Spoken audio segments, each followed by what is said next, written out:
আসসালামু আলাইকুম রহমতুল্লাহ। ষষ্ঠ শ্রেণীর প্রিয় শিক্ষার্থীরা, তো আগামীকাল তোমাদের যাদের বিজ্ঞান পরীক্ষা অনুষ্ঠিত হবে, তো বিজ্ঞানের প্রশ্ন এবং সমাধান দিচ্ছি। তো যে প্রশ্নটা দিচ্ছি এই প্রশ্ন থেকে কিন্তু বেশিরভাগ কিছুই কিন্তু প্রশ্নগুলো করা হচ্ছে এবং কিন্তু কমন পড়তেছে হুবহু। ঠিক আছে?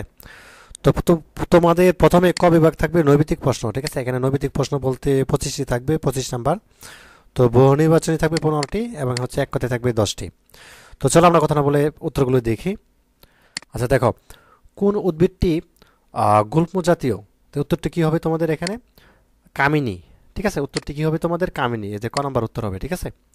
আচ্ছা দেখো, ব্যাকটেরিয়াতে শক্তি কি হিসাবে জমা থাকে? 2 নম্বর প্রশ্ন উত্তরটি কি হবে? 2 নংয়ের হবে তোমার রাসায়নিক শক্তি। কি হবে? রাসায়নিক শক্তি। এটাও ক নম্বরটা হবে। আর বৃষ্টি পরিমাপক যন্ত্র কোনটি? 3 নম্বর উত্তরটি কি হবে? 3 নম্বর উত্তরটি হবে রেন গেজ। রেন গজ। রেন গজ হবে, এই যে গ নম্বরটা। তারপর দেখো 4 নম্বর, কোনটি মৌলিক একক নয়? 4 নম্বর উত্তর ঠিক হবে। 4 নম্বর হবে তোমাদের এখানে বর্গমিটার। বর্গমিটার, এই যে খ নম্বর উত্তর হবে। আচ্ছা 5 নম্বরটা, যেহেতু প্রশ্নগুলো দেখতে পাচ্ছ আমি শুধু উত্তরগুলো পড়তেছি। উপরে চিত্রে কোন নক্ষত্রটি মণ্ডলীয়? তো 5 নম্বর উত্তরটি হবে তোমাদের এখানে উর্সা মেজর। উর্সা মেজর কোথায় আছে তোমাদের? উর্সা মেজর, এই যে ক নম্বর। ঠিক আছে। আচ্ছা 6 নম্বর প্রশ্নের উত্তরটি কি হবে? 6 নম্বর হবে ফসফরাস। ফসফরাস কোথায় আছে আমাদের? 6 নম্বরের এই যে গ নম্বরে। ঠিক আছে। কোনটি ছত্রাকে অনুপস্থিত? তো 7 নংয়ের প্রশ্নের উত্তরটি হবে তোমাদের ক্লোরোফিল। কি হবে? ক্লোরোফিল, এই যে গ নাম্বারটা। 8 নংয়ের প্রশ্নের উত্তরটা কি হবে? 8 নংয়ের তোমাদের হবে কপিকল। কপিকল, এই যে ক নাম্বারটা হবে। একটা উদ্দীপক দেওয়া আছে, উদ্দীপকের আলোকে তোমাদের হচ্ছে এই 9 নম্বর প্রশ্নের উত্তরটা কি হবে? 9 নম্বর। 9 নম্বর প্রশ্নের উত্তরটি হবে তোমাদের এখানে রূপা। কি হবে? এই যে রূপা, এই যে গ নাম্বারটা হবে। আচ্ছা 10 নম্বর প্রশ্নের উত্তরটা কি হবে? 10 নম্বর হবে তোমাদের এখানে 57 ডিগ্রি সেলসিয়াস। 57 ডিগ্রি সেলসিয়াস যেটা। আচ্ছা 11 নম্বর প্রশ্নের উত্তরটা কি হবে? 11 নম্বর হবে 9 জুল। 9 জুল কোথায় আছে আমাদের? এই দেখো নাম্বারটা। আচ্ছা 12 নম্বর প্রশ্নের উত্তরটা কি হবে? 12 নম্বর প্রশ্নের উত্তরটা হবে তোমাদের এখানে 10 মিটার/সেকেন্ড। 10 মিটার/সেকেন্ড, এই যেটা ক নাম্বারটা। 13 নম্বর। 13 নম্বর প্রশ্নের উত্তরটা কি হবে? অর্থাৎ প্লুটো। প্লুটো কোথায় আছে আমাদের? প্লুটো। প্লুটো, এই যে গ নাম্বারটা। 14 নম্বর, কোনটি দ্বিবর্ষী উদ্ভিদ? 14 নম্বর প্রশ্নের উত্তরটা কি হবে তোমাদের? গাজর। গাজর। গাজর কোথায় আছে? এই যে এখানে। তারপর দেখো 15 নম্বর। 15 নম্বর প্রশ্নের উত্তরটা কি হবে? 15 নম্বর হবে তোমাদের এখানে পারদ। ঠিক আছে, পারদ। পারদ কোথায় আছে? যে গ নাম্বারটা। এখন তোমাদের এক কথায় প্রশ্ন উত্তর দিতে হবে 10টি। 10টি দিতে বলে তুমি 10 নম্বর পাবে। এগুলো কিন্তু মুখস্থ করতে হবে তোমাদের। আচ্ছা, স্বর্ণলতা কোন ধরনের উদ্ভিদ? স্বর্ণলতা কোন ধরনের উদ্ভিদ? তো আমরা যদি উত্তরগুলো দেখি। আচ্ছা, পারভোজী উদ্ভিদ। উত্তরটা কি হবে তোমাদের? পারভোজী উদ্ভিদ স্বর্ণলতা। ঠিক আছে। আচ্ছা, সৌরজগতের মোট ভরের কত শতাংশ ভর সূর্যের? 17 নং প্রশ্ন উত্তরটা কি হবে? 99.66%। ঠিক আছে। 18 নম্বর, ওজোন স্তর ক্ষয়ের ফলে মানুষের চোখে কোন রোগ হয়? 18 নম্বর কি হবে? 18 নম্বর হবে তোমাদের চোখের ক্যান্সার। ওজোন স্তর ক্ষয়ের ফলে, ওজোন স্তর ক্ষয়ের ফলে মানুষের চোখে কোন রোগ হয়? ক্যান্সার। বাতাসের গড় বায়ু চাপ কত? 19 নম্বর। 19 নম্বর হবে তোমাদের কি? 1013 মিলিবার। ঠিক আছে, 19 নম্বরটা। তারপর দেখো 20 নম্বর, পৃথিবীকে একবার ঘুরে আসতে চাঁদের কতদিন সময় লাগে? 20 নম্বরটা কি হবে? 29.5 দিন সময় লাগে। তারপর দেখো 21 নম্বর, ফল পচে যাওয়া কোন ধরনের পরিবর্তন? ফল পচে যাওয়া রাসায়নিক পরিবর্তন। বরফের ঘনত্ব কত? বরফের ঘনত্ব কত? বরফের ঘনত্ব 0.92 গ্রাম বা সেমি।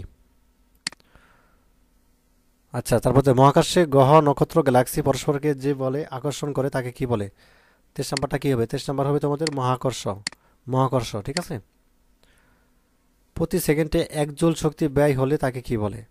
প্রতি সেকেন্ডে ওয়াট বলে। বাতাসে আর্দ্রতা পরিমাপক যন্ত্রের নাম কি? নাম কি হবে? বেরোমিটার। নাম কি হবে? বেরোমিটার। ঠিক আছে। আচ্ছা তারপরে হচ্ছে আমরা খ বিভাগ দেখব। খ বিভাগ সংক্ষিপ্ত প্রশ্ন উত্তর দেখব। তো এখানে শুরুতেই খ বিভাগ তোমাদের হচ্ছে প্রতিটা প্রশ্নের মান 2 করে, মানে 10টি প্রশ্ন উত্তর দিতে পারলে তুমি 20 নম্বর পাবে। আচ্ছা 1 নম্বর দেখো, যে সকল উদ্ভিদের বীজ তৈরি হয় না সে সকল উদ্ভিদের বংশবৃদ্ধি পদ্ধতি লেখো। তো এটা হচ্ছে আমাদের খ বিভাগ আনসার। তো এটা আমরা একটু বড় করে দিচ্ছি। যে সকল উদ্ভিদের বীজ তৈরি হয় না সেগুলো সাধারণত অবীজযুক্ত উদ্ভিদ নামে পরিচিত। এসব উদ্ভিদের বংশবৃদ্ধি ঘটে অর্থাৎ অলিঙ্গিক পদ্ধতিতে, অর্থাৎ বীজ ছাড়াই বিভিন্ন উপায়ে নতুন উদ্ভিদ সৃষ্টি করতে পারে। অর্থাৎ অবীজভুক্ত উদ্ভিদের বংশবৃদ্ধির কয়েকটি ধারণা পদ্ধতি হলো কি? বিভাজন এবং কি বৃত্তকোষ বিভাজন। শেষ। এই পর্যন্ত লাগবে, আর কিছু লাগবে না। তারপর দেখো গ্রীষ্মকালে তাপমাত্রা পরিবর্তন যে কোনো দুটি কারণ লেখো। গ্রীষ্মকালে কী কী কারণে হচ্ছে তাপমাত্রা বৃদ্ধি পায়? যেমন সূর্যের কিরণের তীব্রতা ও দৈর্ঘ্য বৃদ্ধি, এই কারণে যে তাপমাত্রা বৃদ্ধি পায় লিখবা। এবং বায়ুর চাপের পরিবর্তন, ভূস্বমীর বায়ু প্রবাহ, এই কারণে তাপমাত্রা বৃদ্ধি পায়। শেষ। একেবারে ছোট ছোট করে লিখবা, এগুলো কিন্তু সংক্ষিপ্ত প্রশ্ন, একেবারে 2-3 লাইন বা 3 লাইন 4 লাইন করে লিখলে হবে। আচ্ছা, মিথেন গ্যাস বৃদ্ধির দুটি কারণ লেখো। মিথেন গ্যাস বৃদ্ধির দুটি প্রধান কারণ হলো কি? গবাদি পশুর পরিপারক প্রক্রিয়া, একটা কি জলাভূমি, ধানক্ষেত, এই দুটি কারণে মিথেন গ্যাস বৃদ্ধি পায়।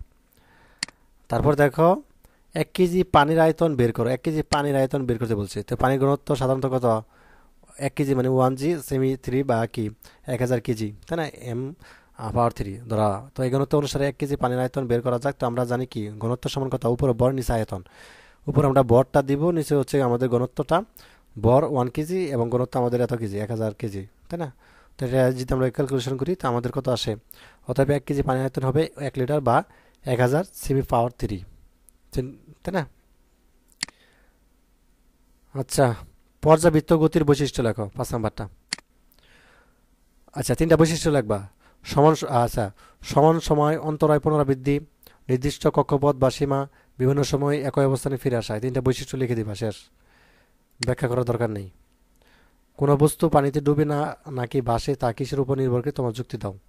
আচ্ছা, এটা দেখার আগে তোমাদের জন্য একটা অ্যানাউন্সমেন্ট, সেটা হচ্ছে তোমরা নিশ্চয়ই জানো যে এসিএস ফিউচার স্কুলের কথা। তো এই ভিডিওটির ডিসক্রিপশন আমরা লিঙ্কটা দিয়ে দিব। তোমরা যেহেতু 2025 সালে ক্লাস 7-এ উঠতেছ, তোমরা এসিএস ফিউচার স্কুলে এখান থেকে প্রি বুকিংটা করে ফেলো, ঠিক আছে? এটা করলে তোমরা বিভিন্ন ধরনের সুযোগ সুবিধা পাবে। তোমরা যেহেতু 7-এ উঠবা, 7-এ ক্লিক করে বা দেন হচ্ছে এখানে একটা ভিডিও রয়েছে, দেখতে পাচ্ছ যে ডেমো ভিডিওটা, এটা দেখবা। এটা দেখলে বিস্তারিতভাবে বুঝতে পারবা কী কী বিষয় তোমাদেরকে রয়েছে তোমাদের জন্য, এবং বিস্তারিত কী কী বিষয় থাকবে, কারা ক্লাস নেবেন, কী কী বিষয় রয়েছে, একটু যে সব কিছু কিন্তু এখানে পেয়ে যাবা, ঠিক আছে? তোমাদের যে কোনো ধরনের প্রশ্ন কিন্তু এখানে করা আছে, সেগুলো উত্তর কিন্তু সহ দেওয়া আছে। এগুলো দেখতে পাচ্ছি উত্তর সহ দেওয়া আছে। কোর্সটি কীভাবে করবো, কোর্স কবে থেকে শুরু, একটু যে সব কিছু দেওয়া আছে। তো পিবুক করতে চাই, পিবুক লেখা আছে, করো, এখান থেকে করতে পারবা। একটা ফোন নাম্বার দিয়ে, ওই ফোন নাম্বারে ওটিপি দিয়ে এগিয়ে যান, এটা লেখা থাকবে, এটা যাবা, এখানে ক্লিক করবা, ওটিপি যাবে, ওটিপি যাওয়ার পরে নির্দেশনা অনুযায়ী করে ফেলবা। এটা খুবই সহজ, অবশ্যই করে ফেলবা। আচ্ছা, তারপরে আমাদের 6 নম্বর প্রশ্নটা, 6 নম্বর প্রশ্ন আনসারটা দেখি। কোনো বস্তু পানিতে ডুবে নাকি ভাসে তা নির্ভর করে বস্তুর ঘনত্ব বা পানির ঘনত্বের উপর। যদি বস্তুর ঘনত্ব পানির ঘনত্বের চেয়ে কম হয় তবে বস্তুটি পানিতে ভাসবে, যদি বস্তুর ঘনত্ব পানির থেকে চেয়ে বেশি হয় তবে বস্তুটি পানিতে ডুবে যাবে। শেষ, আর কিছু লেখার দরকার নেই।